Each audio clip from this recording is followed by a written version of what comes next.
ہم نے نماز تراویح میں قرآن حکیم کا سنا ہے، یہ 26واں پارہ ہے پورا، اس میں سورۃ الاحقاف، سورہ محمد صلی اللہ علیہ وسلم، سورہ فتح، سورۃ الحجرات، سورہ قاف اور سورہ زاریات کا کچھ حصہ۔ سورہ احقاف یہ تو گزشتہ 7 جو حامیم کی صورتیں ہیں ان میں سے آخری صورت ہے، سورۃ الاحقاف۔ احقاف عربی میں ٹیلے کو کہا جاتا ہے،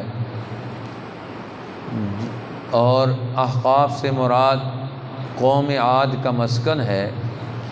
قوم عاد اپنے دور کی عرب قوم تھی اور بڑی طاقتور قوم تھی۔ مکہ والے ان کے علاقوں سے گزر کر جاتے ہیں، اس لیے قرآن حکیم نے اس سورۃ کریمہ میں اس کا تذکرہ فرمایا، وَاذْكُرْ أَخَا عَادٍ إِذْ أَنذَرَ قَوْمَهُ بِالْأَحْقَافِ۔ آپ ذکر کریں اپنے بھائی اخا عاد کے بھائی حضرت ہود علیہ السلام کا، اذ انذر قومہ بالاحقاف، جب انہوں نے اپنی قوم کو ان احقاف کے علاقوں میں، ٹیلوں اور وادیوں کے اس علاقے میں جو مسکن رہتے تھے ان کو ڈرایا، لیکن انہوں نے اپنی غلطی ماننے سے انکار کر دیا، غلط بات سے، غلط نظریات سے، غلط کرتوتوں سے وہ نکلنے کے لیے تیار نہ ہوئے، تو آخر اللہ نے ان پر عذاب مسلط کر دیا۔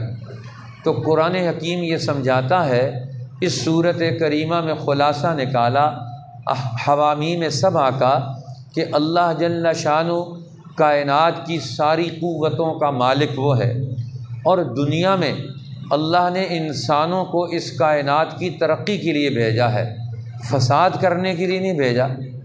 اب دنیا میں فساد کیسے پیدا ہوتا ہے، اور اس فساد جو پیدا ہو جائے تو پھر اس کی اصلاح کیسے ہوتی ہے، اس کی درستگی کیسے ہوتی ہے؟ اب یہ دونوں طریقے اللہ نے سمجھائے کہ قرآن پر ایمان لانے والی جماعت اب قرآن کی تعلیم کا یہ حصہ حاصل کرے کہ دنیا میں موجود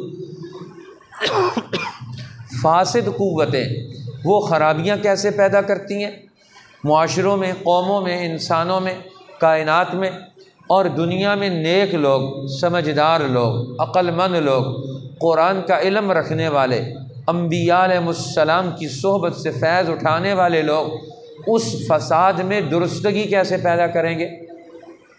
تو اللہ تعالیٰ نے فرمایا پہلا درجہ تو یہ ہے کہ معاشرے میں جو فساد کی قوت ہے اس طاقت کو کچل ڈالا جائے، اس کو جڑ سے اکھیڑ کے پھینک دیا جائے۔ یہ پہلا مرحلہ ہے کہ کسی قوم کو آپ درست کرنا چاہتے ہیں تو اس کو جو خراب کرنے والے عناصر ہیں، اس میں تباہی پھیلانے والے جو عنصر ہیں ان کو آپ کنٹرول کریں، طاقت ان کے خلاف استعمال کریں، ان کو جڑوں سے اکھاڑ کے پھینک دیں۔ تدمر کل شیء بامر ربها، اللہ نے مثال دے کر سمجھایا، جس طرح قوم عاد پر اللہ نے عذاب کا ایک جھونکا ہوا کی شکل میں بھیجا، اس عذاب نے آ کر کیا کیا، وہ ہوا ریح فیہا عذاب علیم، وہ ایک تیز ہوا تھی، تدمر کل شیء بامر ربها، جس نے ہر چیز کو اکھاڑ کے پھینک دیا۔ اسی طرح دنیا میں ہر صالح قوت، اچھے لوگ، معاشرے میں سب سے پہلے برائی کی قوت بننے والے، طاقت بننے والے، ظلم کا مرکز قرار پانے والے لوگوں کو وہ اکھاڑ کے پھینک دیں گے، ان کی طاقت کو کچل ڈالیں گے اور ان کو کنٹرول کر لیں گے۔ یہ پہلا مرحلہ ہے۔ پھر اس کے بعد دوسرا مرحلہ کیا آتا ہے، وہ ہے تعمیر کا، ترقی کا۔ اللہ تعالیٰ فرماتے ہیں حامیم تنزیل الکتاب من اللہ العزیز الحکیم، یہ کتاب اتاری ہوئی ہے کس ذات کی طرف سے؟ اس ذات کی طرف سے کہ جو حکیم، العزیز غالب ہے، الحکیم حکمت والا ہے، غالب ہے کائنات میں، اسی کا حکم چل رہا ہے، حکیم ہے، وہ پوری کائنات کا نظام عقل اور حکمت اور دانائی سے چلا رہا ہے۔ اور دانائی سے جب کوئی چیز چل رہی ہوتی ہے تو ہر چیز دوسروں کو فائدہ پہنچا رہی ہوتی ہے، ہر آدمی اس سے فائدہ حاصل کر رہا ہوتا ہے۔ تو اللہ نے کائنات کو پیدا کیا کہ سارے بندے، ساری مخلوقات اس سے فائدہ اٹھائے۔ اب دنیا میں فساد کس وقت پیدا ہوتا ہے؟ ایک طبقہ تو دنیا کی چیزوں سے فائدہ اٹھائے اور 80%، 90% لوگ وہ کائنات کی ان چیزوں سے فائدہ نہ اٹھا سکے، وہ محروم رہے، وہ دنیا میں کھانے پینے، اپنی زندگی کی ضرورتوں کی مجبوریوں کا شکار ہو کر وہ کسی چیز سے فائدہ نہ اٹھا سکے۔ قرآن یہ سمجھاتا ہے کہ جب دنیا میں اکثریتی لوگ، عام لوگ وہ دنیا میں محروم ہو جائیں، وہ اللہ کی پیدا کی ہوئی چیزوں سے فائدہ نہ اٹھا سکیں، تو آپ سمجھ جاؤ اس معاشرے میں تباہی پیدا ہو گئی، اس معاشرے میں فساد پیدا ہو گیا۔ ایک خاص طبقہ وہ تو ساری چیزوں سے فائدہ اٹھاتا ہے، مال بھی ہے، دولت بھی ہے، چیزیں بھی ہیں، غلہ اناج بھی ہے، ان کے پاس ریوڑ بکریاں بھی ہیں، ان کے پاس سونا چاندی بھی ہے، ان کے پاس دنیا کی ہر نعمت موجود ہے، اور لیکن ایک اکثریتی طبقہ ہے اس کے پاس کوئی چیز موجود نہیں۔ جب یہ حال کسی قوم کا بن جاتا ہے تو اللہ فرماتے ہیں اس قوم میں فساد پیدا ہو گیا، خرابی پیدا ہو گئی، یہاں اللہ کا قانون ٹوٹ گیا، یہاں کے بڑے بڑے سمجھدار لوگ وہ اپنے مفاد کے لیے کام کرتے ہیں، اس لیے اپنے مفاد کے لیے پھر وہ اپنا دین بھی بناتے ہیں، اپنے خدا بھی بناتے ہیں، وہ معبودان باطلہ بھی پیدا کرتے ہیں۔ اب دین اصل کس چیز کا نام ہے؟ انسانوں کو یہ دین سمجھ دیتا ہے کہ اللہ کے حکم کو دنیا میں قائم کرو، اور اللہ کے حکم کو قائم کر کے ہر دور میں انسانوں کے لیے ہر چیز سے فائدہ اٹھانے کا نظام وضع کرو۔ اس لیے اللہ تعالیٰ نے فرمایا وَوَصَّيْنَا الْإِنسَانَ بِوَالِدَيْهِ إِحْسَانًا، ہم نے انسان کو تاکید کی کہ ماں باپ سے احسان کرو، یہ تمہارے بڑے ہیں، یہ تمہارا خاندانی نظام ہے، یہ تمہارے قریب ترین ہے، لہٰذا ان کے ساتھ نیکی کے ساتھ پیش آؤ۔ اور فرمایا تمہاری ماں حملتہ امہ کرہا ووضعتہ کرہا، اس کی ماں نے اسے اٹھایا تو تکلیف کی حالت میں، اسے جنا تو تکلیف کی حالت میں، وحملہ وفصالہ 30 شہرا، اب اس کا حمل اور اس کا دودھ چھڑانے کی یہ مدت ہے، یہ 30 ماہ کی مدت ہے۔ اب 30 ماہ ایک انسان ماں باپ کے دونوں کی محنتوں کا حاصل بن کر یہ دنیا میں وجود میں آیا، ماں باپ نے اس کے لیے محنت اور کوشش کی، باپ نے اس کے لیے غذائی نظام میسر کیا، ماں نے اس کو دودھ پلایا، اب دونوں نے مل کر اس کو آگے پروان چڑھایا، اور جب یہ بڑا ہو جاتا ہے، طاقتور ہو جاتا ہے، مال آ جاتا ہے، تو پھر اس وقت کیا کرتا ہے والذی قال لوالدیہ اف لکما، والذی قال لوالدیہ اف لکما، اب وہ بڑے ہو کر ماں باپ کو ڈانٹتا ہے، وہ بڑے ہو کر ان کے حقوق سے ان کے حقوق نظر انداز کرتا ہے، ان کے مسائل کو آنکھوں سے اوجھل کر دیتا ہے، وہ کہتا ہے میں اپنی زندگی انجوائے کروں گا، وہ کسی دوسرے کا خیال رکھنے کے لیے تیار نہیں، جو ماں باپ کا خیال رکھنے کے لیے تیار نہیں، وہ پڑوسیوں کا کیا خیال رکھے گا، وہ معاشرے میں رہنے والے دوسرے لوگوں کا کیا خیال رکھے گا۔ قرآن یہ مثال دے کر سمجھاتا ہے جس انسان میں رشتوں کی قدر اور عظمت ختم ہو گئی، ماں باپ کا احترام اور خدمت کا جذبہ ختم ہو گیا، مظلوم اور پسے ہوئے لوگوں کے حقوق سے محرومی کی دور کرنے کی اس کے اندر کوئی سکت اور طاقت اور علم موجود نہیں ہے، یہ انسان تو تباہ و برباد ہو گیا۔ اس لیے اللہ جل شانہ فرماتے ہیں کہ دنیا میں یہ نعمتیں ہم نے تمہیں اس لیے دی ہیں کہ ان نعمتوں کو استعمال کر کے جو دنیا میں محروم لوگ ہیں ان کے مسئلے حل کرو۔ حدیث پاک میں آتا ہے نبی اکرم صلی اللہ علیہ وسلم ایک دفعہ آپ اپنے حجرہ مبارک میں لیٹے ہوئے تھے اور کسی کو اس وقت اجازت نہیں تھی آنے کی، حضرت عمر نے اجازت مانگی، ایک دفعہ، دو دفعہ، تین دفعہ، تیسری دفعہ آپ نے اجازت دی۔ اللہ کے پیغمبر اپنے گھر میں آرام فرما ہے، ایک چٹائی ہے اس پر لیٹے ہوئے، گھر میں کوئی اور ساز و سامان نہیں، صرف ایک چٹائی ہے، ایک پیالہ ہے، کچھ چیز دو تین چیزیں ہیں جو اللہ کے پیغمبر کے گھر میں ہے۔ حضرت عمر وہاں پہنچے، دیکھا کہ اللہ کے پیغمبر ننگی پیٹھ چٹائی پر لیٹے ہوئے ہیں، دونوں جہانوں کے سردار جن کے لیے اللہ نے کائناتوں کو پیدا کیا، ایک ننگی چٹائی پر لیٹے ہوئے ہیں، چٹائی کے نشان آپ کے جسم مبارک پر نظر آ رہے ہیں۔ حضرت عمر کی آنکھوں سے آنسو آ گئے، عمر آنکھوں سے آنسو آ گئے۔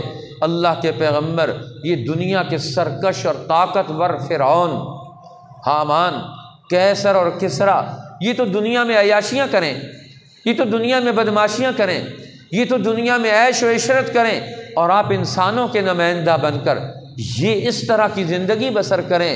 اللہ کے پیغمبر صلی اللہ علیہ وسلم نے سورۃ الاحقاف کی یہ آیات پڑھ کر حضرت عمر کو دین کے مقاصد سمجھائے۔ فرمایا اذہبتم طیباتکم فی حیاتکم الدنیا، قیامت کے دن اللہ جل جلالہ ہمیں ان لوگوں میں نہ کھڑا کر دے کہ اللہ فرمائے اذہبتم طیباتکم فی حیاتکم الدنیا، تم نے دنیا میں عیش و عشرت کا نظریہ رکھا تھا اور وہ تم فائدہ اٹھا چکے، اب دنیا کے اندر تم نے یہ کرتوت کیے، اب آخرت میں تمہارے لیے کوئی انعام نہیں۔ لہٰذا ہم دنیا میں ذمہ داری کی زندگی بسر کریں گے، مشکلات کی زندگی بسر کریں گے، مجاہدے کی زندگی بسر کریں گے، اور آنے والی یہ نعمتیں اللہ کی مخلوق پر تقسیم کرنے کا نظام بنائیں گے۔ لہٰذا قرآن حکیم نے یہ مسئلہ سمجھا دیا کہ اب مسلمان جماعت کس کا نام ہے کہ جو معاشرے میں فساد کو ختم کرے گی، خرابی کو ختم کرے گی، ہر ایک کے لیے اصلاح اور درستگی پیدا کرے گی، تعمیر کا ذہن رکھے گی۔ آج پاکستان 70 سال بنے گزر گئے، آج ہمارے یہاں ملک کو تعمیر کرنے والی طاقت ہی کوئی نہیں، اس کی خرابیاں دور کرنے والا کوئی نظام نظر ہی نہیں آتا، کوئی لوگ نظر نہیں آتے، کوئی ذہن نظر نہیں آتا۔ قرآن کہتا ہے کہ جس معاشرے میں قرآن پڑھا جائے وہاں تعمیر کا ذہن پیدا نہ ہو، وہاں لوگوں کی خرابیاں دور کرنے والی طاقت وجود میں نہ آئے، تو پھر اللہ کا عذاب آتا ہے ان پر۔ جس طرح قوم عاد پر عذاب کیوں آیا؟ ان کے ہاں اصلاح اور درستگی کرنے والا، تعمیر کرنے والا کوئی طبقہ نہیں تھا۔ اللہ فرماتے ہیں پھر ہم نے ان کو اٹھا کے پھینک دیا، وہ بچ نہیں سکے۔ ھذا عارض ممطرنا بل هو ما استعجلتم به ریح فیہا عذاب علیم۔ اب وہ عذاب کو جلدی مانگ رہے تھے اور اللہ نے ان کو عذاب بھیج کر ان کو تباہ و برباد کر دیا۔ اب تعمیر کی قوت کیسے پیدا ہوتی ہے، اس کا طریقہ کار کیا ہے، اس کے لیے اللہ نے اس صورت کریمہ میں ہمیں سمجھایا۔ تعمیر کا ذہن دماغی قوت کو قرآن کے علم کے ساتھ جوڑنے سے پیدا ہوتا ہے۔ جب کسی قوم نے قرآن کا مطالعہ کثرت سے کیا، اس کے درس میں بیٹھ کر اس کا تعمیری ذہن حاصل کیا، اللہ کے پیغمبر کی مجلس میں بیٹھ کر انہوں نے قرآن کے علم سے رہنمائی لی، یہ سنا قرآن کو سمجھا، قرآن کو پڑھا، ان کا دماغ حکمت والا بنے گا، ان کا دماغ دانائی والا بنے گا، وہ چیزوں کی خرابیوں کو سمجھیں گے کہ یہ چیز اب یہاں نئی چیز کی ضرورت ہے۔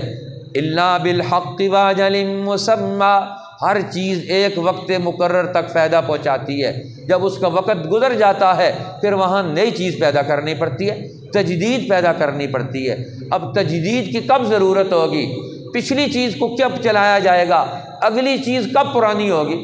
آج تو دنیا میں یہ مسئلہ بڑا آسان ہو گیا، ہر چیز کے بارے میں سائنس کہتی ہے ہر چیز کی ایکسپائری ڈیٹ ہے، ہر چیز کے اوپر لکھا جاتا ہے یہ 1 سال چلے گی، یہ 2 سال چلے گی، یہ 10 سال چلے گی، ہر چیز پر ایکسپائری ڈیٹ لکھی جاتی ہے، یہ کب ایکسپائر ہوگی، اس کے بعد یہ خرابی پیدا کرے گی۔ اسی طرح انسان کب ایکسپائر ہوتا ہے، اس کے اخلاق کب بگڑتے ہیں، اس کے پاس مال ہے یہ کب ایکسپائر ہوتا ہے، اس کے پاس جو چیزیں ہیں وہ کب ایکسپائر ہوتی ہیں۔ اب انسان کی ساری چیزیں یہ بھی ایک وقت تک اگر ان کو یہ اوورحال نہ کرے، ایک وقت آتا ہے یہ کام چھوڑ جاتی ہیں۔ اب انسان کا ہاتھ ہے، اب اس کو اگر 1 ہفتہ نہ چلائیں، 1 ہفتے کے بعد یہ کام نہیں کرے گا، یہ اپنی صلاحیت کھو بیٹھے گا۔ اسی طرح دنیا میں انسان جب قرآن کے علم سے رہنمائی لے کر زندگی کا مطالعہ نہیں کریں گے، ہر چیز پر تحقیقی نگاہ نہیں ڈالیں گے، معاشرے کے اندر اصلاح کرنے کی، درستگی کرنے کی، خرابیاں دور کرنے کی کوشش نہیں کریں گے، ان کی صلاحیتیں مر جائیں گی، ان کا دماغ باؤنڈ ہو جائے گا۔ ان کی عقل ختم ہو جائے گی، ان کے اندر ہمت جواب دے جائے گی۔ اس لیے اللہ فرماتے ہیں وَلَقَدْ أَهْلَكْنَا مَا حَوْلَكُم مِّنَ الْقُرَىٰ، مکہ والوں کو سمجھایا ہم نے تمہارے قرب و جوار میں پوری تاریخ بیان کی ہے ہلاکتوں کی، یہ قوم تباہ ہوگی، قوم عاد، قوم سمود، فلاں فلاں قومیں، تم ان کے علاقوں سے گزرتے ہو۔ وَصَرَّفْنَا الْآيَاتِ لَعَلَّهُمْ يَرْجِعُونَ، اور بار بار اپنی قدرت کی نشانیاں بیان کرتے ہیں، قرآن کی آیات سے سمجھاتے ہیں لاکہ یہ لوٹ آئیں، اپنے معاشرے کی خرابیاں دور کریں۔ فَلَوْلَا نَصَرَهُمُ الَّذِينَ اتَّخَذُوا مِن دُونِ اللَّهِ قُرْبَانًا آلِهَةً بَلْ ضَلُّوا عَنْهُمْ وَذَلِكَ إِفْكُهُمْ وَمَا كَانُوا يَفْتَرُونَ۔ اب یہ گھڑی ہوئی باتیں، من گھڑت باتیں، مصنوعی دین، من گھڑت نظریات، ان کے پیچھے تو چلتے ہیں، لیکن دین حق جو ابراہیم علیہ السلام لے کر آئے، جو اسماعیل علیہ السلام سمجھا کر گئے، جو ان کی نسلوں نے ان کو سمجھایا، اب اس دین کو پڑھنے کے لیے تیار نہیں، من گھڑت اور مصنوعی دین پڑھتے ہیں۔ آج بھی ہمارا حال کیا ہے؟ لوگوں نے جو مصنوعی اور من گھڑت نظریات وہ لوگوں میں پھیلائے ہوئے، اس کو تو ہم روزانہ سنتے ہیں۔ ہر آدمی میڈیا کو ٹائم دیتا ہے، ہر آدمی موبائل کو ٹائم دیتا ہے، ہر آدمی فیس بک کو ٹائم دیتا ہے، لیکن قرآن کو ٹائم دے کر اپنی انسانی صلاحیتیں بڑھانے کے لیے اس کے پاس کوئی وقت نہیں ہے، احساس بھی نہیں ہے کہ ہم دنیا میں قرآن سے رہنمائی لے کر اپنا گھر، اپنا خاندان، اپنا ملک اور یہ دنیا کیسے تعمیر کریں گے۔ قرآن تو اسی لیے آیا تھا۔ اللہ فرماتے ہیں نبی اکرم صلی اللہ علیہ وسلم مکہ مکرمہ سے باہر صبح کی نماز صحابہ کرام کو ایک وادی میں پڑھا رہے تھے۔ اب نماز پڑھا رہے ہیں، صبح کی نماز میں قرآن پڑھ رہے ہیں، اور قرآن پڑھتے ہوئے پیچھے صحابہ کھڑے ہیں، لیکن اللہ فرماتے ہیں ہم نے کائنات کی دوسری قوتوں کا بھی رخ آپ کی طرف پھیر دیا، دور دراز کی قوتیں وہ بھی آپ کی طرف متوجہ ہو گئیں۔ وَإِذْ صَرَفْنَا إِلَيْكَ نَفَرًا مِّنَ الْجِنِّ يَسْتَمِعُونَ الْقُرْآنَ، اللہ کے پیغمبر صبح کی نماز کھڑے ہو کر قرآن پڑھ رہے ہیں، جنوں کی ایک جماعت، اللہ فرماتے ہیں ہم نے ان کا رخ ادھر پھیر دیا۔ جنوں کی جماعت بھی ہے اور چھپ کر آنے والے دیگر انسان بھی ہیں۔ جن کہتے ہیں جو چھپ کر کام کرتے ہیں۔ رسول اللہ کا یہ جو پہلا دور تھا، اس میں آپ سے لوگ آ کر چھپ چھپ کر ملتے تھے، اوپنلی نہیں مل سکتے تھے، اس لیے یہاں دونوں قسم کی قوتیں مراد لی جا سکتی ہیں، ایک جنوں کی جماعت بھی اور ایک انسانوں کی وہ جماعت بھی جو رات کی تاریکیوں میں گھر میں آ کر نہیں مل سکتے۔ اللہ کے پیغمبر وادی میں باہر چلے جاتے ہیں، وہاں نماز پڑھتے ہیں، سحری گزار کر رات کی تاریکی میں وادیوں میں گھاٹیوں میں کھڑے ہو کر نماز پڑھتے ہیں۔ حدیث پاک میں آتا ہے ایک دفعہ حضرت محمد الرسول اللہ صلی اللہ علیہ وسلم نماز پڑھ رہے تھے ایک وادی میں، ایک گھاٹی میں، حضرت علی بھی آپ کے ساتھ تھے، نماز پڑھ رہے تھے۔ اچانک وہاں خواجہ ابو طالب وہاں جا کر گزرے، وہاں سے دیکھا کہ یہ نماز پڑھ رہے ہیں، تو فارغ ہوئے تو پوچھا کیا کر رہے تھے؟ نے کہا ہم تو نماز پڑھ رہے تھے۔ انہوں نے کہا کیسی نماز پڑھ رہے تھے؟ کہ جب انسان سجدے میں جاتا ہے تو سجدے میں اس کی تشریف اوپر ہو جاتی ہے۔ وہ انہوں نے ہنس کر بڑا تمسخر کے انداز میں پیش کیا، یہ کیسی عبادت کر رہے ہو؟ انہوں نے کہا نہیں، ہم سر کو اللہ کے سامنے جھکا رہے ہیں، اس لیے جب سر اللہ کے سامنے جھکائیں گے تو انسان اپنے عجز کا اظہار کرتا ہے اور انسان اپنے قصور کا اظہار کرتا ہے۔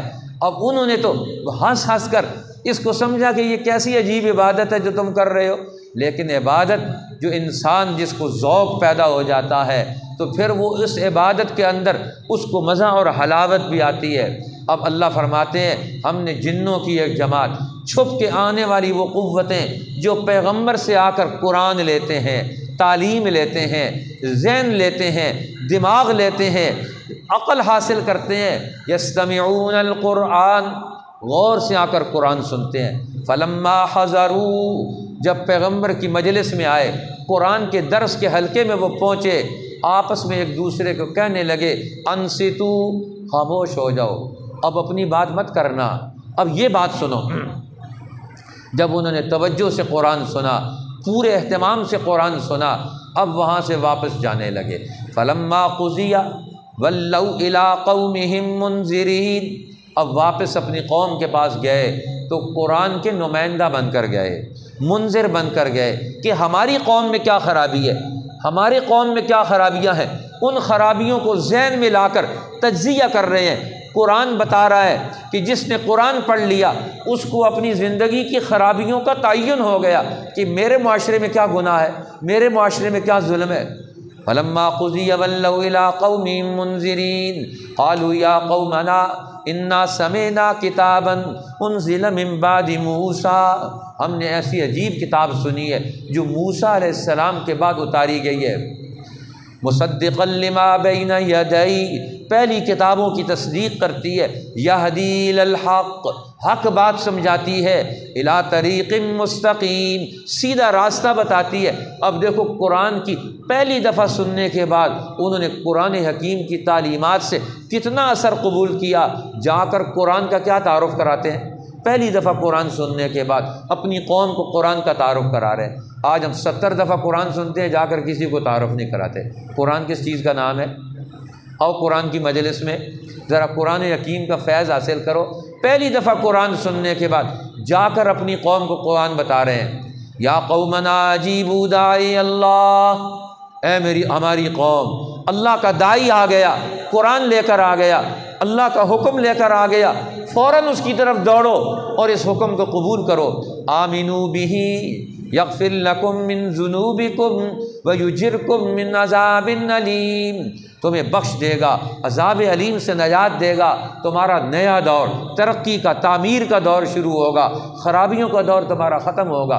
وَمَن لَّا يُجِبْ دَاعِيَ اللَّهِ، اور جو اللہ کے داعی محمد الرسول اللہ پر نازل ہونے والے پیغام دعوت قرآن کو نہ مانے، وہ اللہ کو نہیں ہرا سکتا، وہ خود ہار جائے گا، خود شکست کھائے گا۔ اس لیے اللہ نے فرمایا میرے پیغمبر فاصبر کما صبر اولو العزم من الرسل، اب آپ ڈٹ جائیں، دین حق کی تعمیر اور ترقی کے کام پر لگے جائیں، اللہ نے آپ کو دنیا میں کامیاب کرانا ہے۔ بلاغ فہل یہلک الا القوم الفاسقون، یہ پیغام پہنچ چکا، اب جو نافرمان ہیں، اس حق کو نہیں مانتے، اب وہی ہلاک ہونے والے ہیں۔ اب ان کی ہلاکت کا اگلا دور کیسے آتا ہے؟ قرآن نے سورہ محمد، اس سورت کا دوسرا نام سورۃ القتال بھی ہے، جس میں اللہ نے جنگ کے اصول بیان فرمائے۔ الذین آمنوا الذین کفروا وصدوا عن سبیل اللہ، اب دو جماعتیں ہو گئی، وہ لوگ جنہوں نے کفر کیا اور وہ لوگ جنہوں نے اللہ کی راہ سے روکا، اور وہ لوگ والذین آمنوا بما نزل علی محمد، اور وہ لوگ جو ایمان لائے اس چیز پر جو محمد صلی اللہ علیہ وسلم پر اتاری گئی، اس پر ایمان لے کر آئے۔ اب قرآن بتاتا ہے پیغمبر پر ایمان لانے والی جماعت کے اندر یہ صفات پیدا ہوتی ہے، پہلی صفت علم کی، دوسری صفت عدل کی، تیسری صفت عقل کی، یہ تین عین ان کے اندر پیدا ہو جاتے ہیں، عقل، عدل اور علم۔ جب عقل، عدل اور علم پیدا ہو جاتا ہے تو اللہ فرماتے ہیں یہ ایک طاقتور جماعت بن جاتی ہے۔ پھر یہ جب یہ شعور پیدا کر لیتے ہیں عقل، عدل اور علم کی بنیاد پر، یہ اپنے دماغ کو استوار کر لیتے ہیں، ایک طاقتور بن جاتے ہیں، اب یہ دشمنوں کے مقابلے میں اتریں گے اور ان کے پور پور جدا کر دیں گے۔ فرمایا اب تم میدانوں میں اترو، اب دین حق کے مقابلے میں آنے والے، انسانوں پر ظلم کرنے والے، انسانوں کو لوٹنے والے، غلام بنانے والے، اب ان کو کیا کرو؟ فشد الوثاق، ان کی مشقیں کس لو اور تمہارے قابو میں آ جائیں، تو پھر ان کے پور پور جدا کر ڈالو، ان کی ہر طاقت کو کچل کر رکھ ڈالو۔ اللہ فرماتے ہیں اب یا ایھا الذین آمنوا ان تنصروا اللہ، اگر تم اللہ کی مدد کرو گے اللہ تمہاری مدد کرے گا، وَيُثَبِّتْ أَقْدَامَكُمْ، اور تمہارے قدموں کو جما ڈالے گا، تمہیں مضبوط کر دے گا، اور تم دنیا میں حق کے لیے جب اٹھو گے تو یہ سمجھ کر اٹھنا کہ ان اللہ مولا الذین آمنوا، اللہ ایمان والوں کا مولا ہے، ان کا والی اور وارث ہے، وَأَنَّ الْكَافِرِينَ لَا مَوْلَىٰ لَهُمْ، یہ کافروں کا کوئی والی وارث نہیں۔ لہٰذا تمہیں ان لوگوں کو اب دین حق کو دنیا میں لے کر آگے چلنا ہے۔ دیکھو اللہ نے تمہارے لیے کتنی قسم کی نہریں پیدا کر دی، جنات پیدا کر دی، باغات پیدا کر دیے، نعمتیں پیدا کر دیں۔ اب فرمایا تمہاری عقل بھی کام کرے گی، تمہارا ذہن بھی کام کرے گا، تم منافقوں کو بھی پہچان لو گے۔ اب یہ علم قرآن کا علم ایسا علم ہے، اللہ فرماتے ہیں جس دل و دماغ میں یہ علم آ جاتا ہے پھر اللہ جل جلالہ اس سے دنیا کی مخلوق کو فوائد پہنچانا شروع کر دیتے۔ قرآن حکیم نے ہمیں یہ اصول سمجھانے کے بعد فرمایا اب تمہیں ذہن میں رکھنا چاہیے کہ شیطان کیا کرتا ہے۔ الشیطان سول لہم واملی لہم، شیطان انسانوں کو جھوٹی امیدیں دلاتا ہے، جھوٹی امیدیں دلا کر ان کے برے خیال پیدا کر کے جھوٹی امیدوں میں پھنسا کر ان کو تباہ و برباد کرتا ہے۔ اور قرآن کیا کرتا ہے؟ قرآن ان کو وہاں سے نکالتا ہے، ان کو حق کی طرف لے کر آتا ہے۔ اس لیے اللہ تعالیٰ نے فرمایا کہ اگر تم اس کے لیے نہیں کھڑے ہوگے تو اللہ کسی اور قوم کو کھڑا کر دے گا۔ اگر آج تم نہیں کھڑے ہوگے اللہ کسی اور قوم کو کھڑا کر دے گا۔ ثم لا یکونوا امثالکم، وہ تمہاری طرح نہیں ہوں گے، اللہ کسی اور قوم کو لے آئے گا۔ پھر اللہ تعالیٰ نے سورۃ الفتح، یہ مدنی سورت جس میں صلح حدیبیہ کا موقع بیان فرمایا اور جس میں مکہ کی فتح کا تذکرہ قرآن حکیم نے کیا۔ انا فتحنا لک فتحا مبینا، ہم نے آپ کو فتح مبین عطا فرمائی۔ یہ فتح مبین کیا ہے؟ صلح حدیبیہ میں اللہ کے پیغمبر عمرہ کرنے کے لیے آئے، مکہ والوں نے روک لیا، آگے نہیں جانے دیا، صلح ہوئی، واپس چلے گئے۔ اب واپس جا رہے ہیں، مسلمانوں کا دل دکھ رہا ہے، لیکن اللہ فرماتے ہیں ہم نے آپ کو فتح مبین دی۔ یہ فتح مبین کیا ہے؟ مکہ والوں سے صلح کر کے جا رہے ہیں اور واپس مکہ کے قریب سے کعبۃ اللہ میں عمرہ کیے بغیر جا رہے ہیں۔ دل دکھا ہوا ہے صحابہ کرام کا، لیکن اللہ فرماتے ہیں ہم نے آپ کو فتح مبین دے دی۔ اب یہ فتح مبین کیا ہے کہ آئے تھے تو 1500 صحابہ تھے اور 2 سال کے عرصے میں پورا مکہ اور عرب حلقہ بگوش اسلام ہو گیا۔ صلح حدیبیہ کے نتیجے میں اللہ کے پیغمبر نے ایسے قدم اٹھائے جس قدم اٹھانے کے نتیجے میں مکہ والوں کی ساری طاقت ڈھل کر مدینہ میں پہنچ گئی۔ اب عرب کے اندر ایک نئی طاقت پیدا ہو گئی۔ مکہ کا نوجوان قرآن پڑھ کر رسول اللہ کی محبت میں، دین کی محبت میں ایسا سرشار ہوا کہ انہوں نے اسلام قبول کر لیا۔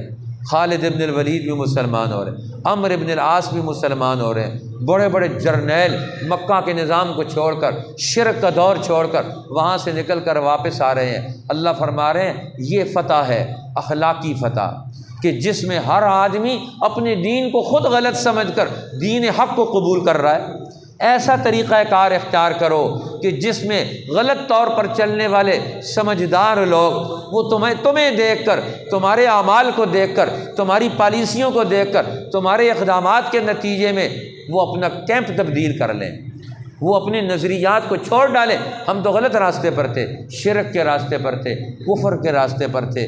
اللہ فرماتے دیکھو یہ کتنی سچی جماعت ہے صحابہ کرام کی، اللہ کے پیغمبر کے ہاتھ پر بیعت کر رہے ہیں۔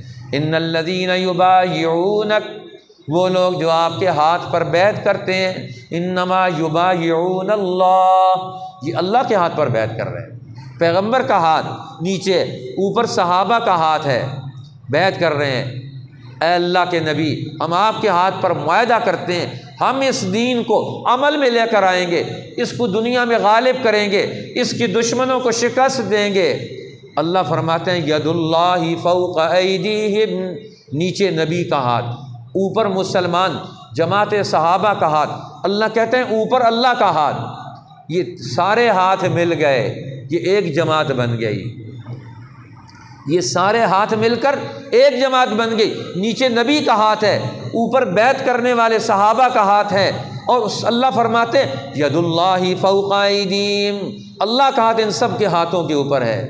کتنے قیمتی ہاتھ بن گئے۔ جب انسان کا ذہن بدلتا ہے، دین کی سوچ پیدا ہوتی ہے، دین کو غالب کرنے کا ذہن پیدا ہوتا ہے، باطل کو شکست دینے کا ذہن پیدا ہوتا ہے، اور اس کے لیے عملی طور پر قدم اٹھانے کے لیے ارادہ کرتے ہیں۔ یہ بیعت کس چیز کا نام ہے؟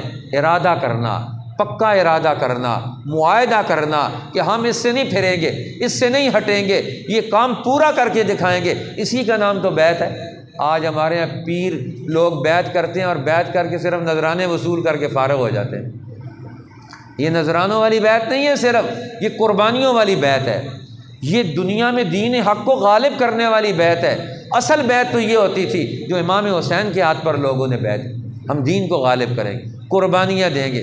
امام حسن کے ہاتھ پر بیعت کی، ابو بکر صدیق کے ہاتھ پر بیعت کی، حضرت عمر کے ہاتھ پر بیعت کی، حضرت عثمان کے ہاتھ پر بیعت کی، حضرت علی کے ہاتھ پر بیعت کی، حضرت معاویہ کے ہاتھ پر بیعت کی، ہر دور کے خواجہ معین الدین چشتی کے ہاتھ پر بیعت کی۔ اسی طرح پیران پیر شیخ عبد القادر جیلانی کے ہاتھ پر آ کر لوگ بیعت کرتے ہیں کہ ہم اس دین کو کمزور نہیں ہونے دیں گے، ہم اس کے عمل کو مٹنے نہیں دیں گے، ہر قربانی دیں گے۔ اللہ فرماتے ہیں جب یہ سارے ہاتھ جمع ہوں گے، اللہ کا ہاتھ ان کے اوپر ہوگا، نیچے پیغمبر کا ہاتھ ہے، اوپر سب جماعت صحابہ مسلمانوں کا ہاتھ ہے، اور اوپر اللہ کا ہاتھ ہے۔ یہ سارے ہاتھ مل کر دنیا میں آگے ہو کر طاقتور بنیں گے۔ جیسے دنیا میں اس طاقت کا مقابلہ کون کر سکتا ہے؟ اللہ فرماتے ہیں یہی وہ صورت ہے جس نے یہ اعلان کیا، والذی ارسل رسولہ بالہدی، وہ اللہ جس نے اپنے رسول کو ہدایت دے کر، دین حق دے کر دنیا میں بھیجا، لیظہرہ علی الدین کلہ، تاکہ اس دین کو دنیا کے سارے دینوں پر غالب کر دے۔ اب یہ غالب کرنے والی جماعت دین غالب کرے گی، کیسے غالب کرے گی؟ ان ظالموں کو شکست دے کر نیا دور پیدا کرے گی۔ اب نیا دور کیسا ہوگا؟ سورۃ الحجرات میں نیا معاشرہ جو قرآن فتح کرنے کے بعد، ظالموں کو توڑنے کے بعد نئی معاشرت، نئی سوسائٹی، نئی زندگی پیدا کرے گا۔ وہ نئی زندگی کون سی ہوگی؟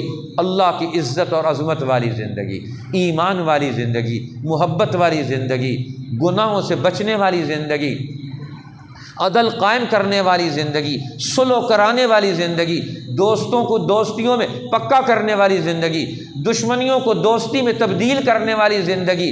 اور فرمایا وہ کون سی زندگی ہے؟ لا تلمزوا انفسکم، ایک دوسرے کو تانے نہیں دیں گے، ایک دوسرے کی جاسوسی نہیں کریں گے، ایک دوسرے کے پیٹھ کے پیچھے گفتگو نہیں کریں گے، ایک دوسرے کے بارے میں اپنے دل میں برا خیال نہیں رکھیں گے۔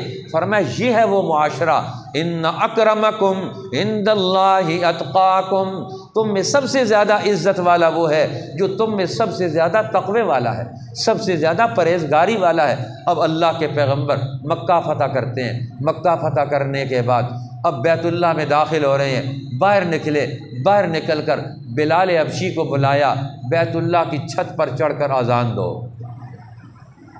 اب بیت اللہ کی چھت پر چڑھ کر اذان دے رہے ہیں بلال حبشی، صدا بلند کریں اللہ اکبر اللہ اکبر، سارے چھوٹے چھوٹے ظالم خدا ختم۔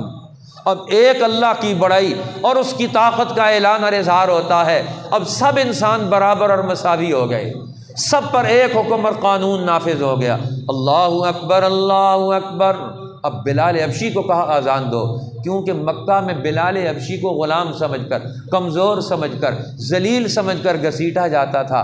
اب اسلام سمجھاتا ہے مکہ کی فتح سے پہلے کا دور کیا ہے، انسانوں کو ذلیل سمجھنے کا، غلاموں کو گھٹیا سمجھنے کا، ان کو عذاب دینے کا، تکلیف پہنچانے کا۔ اور مکہ کے فتح کے بعد قرآن کا دور، محمد الرسول اللہ کا دور کون سا ہے؟ غلاموں کو عزت دینے کا، غلاموں کو کعبۃ اللہ کی چھت پر کھڑے ہو کر اللہ کے دین کی ندا دینے کا، یہ اعلان کرنے کا، انسانوں کے درمیان آزادی اور مساوات کا پورا دور لانے کا، یہ نام دین ہے۔ یہی اللہ پیدا کرنا چاہتے ہیں۔ اللہ کے نزدیک عزت والا وہ ہے جو تم میں سب سے زیادہ متقی اور پرہیزگار ہے۔ تو رسول اللہ نے فرمایا یہ سارے بت ختم کر دیے، دولت کے بت، عہدوں کے بت، طاقت کے بت، یہ سارے بت گرا کر فرمایا سب ایک اللہ کے حکم کے غلام بن کر، بندے بن کر زندگی بسر کرو، یہی تمہاری کامیابی ہے۔ اللہ ہمیں قرآن کا یہ پیغام وصول کر کے اپنی زندگی کی خرابیوں کو دور کر کے دنیا میں دین حق کا دور اور اس کا معاشرہ پیدا کر کے سارے انسانوں کی دنیا اور آخرت کا راستہ آسان کرنے کی توفیق عطا فرمائے۔ وآخر دعوانا الحمد للہ رب العالمین۔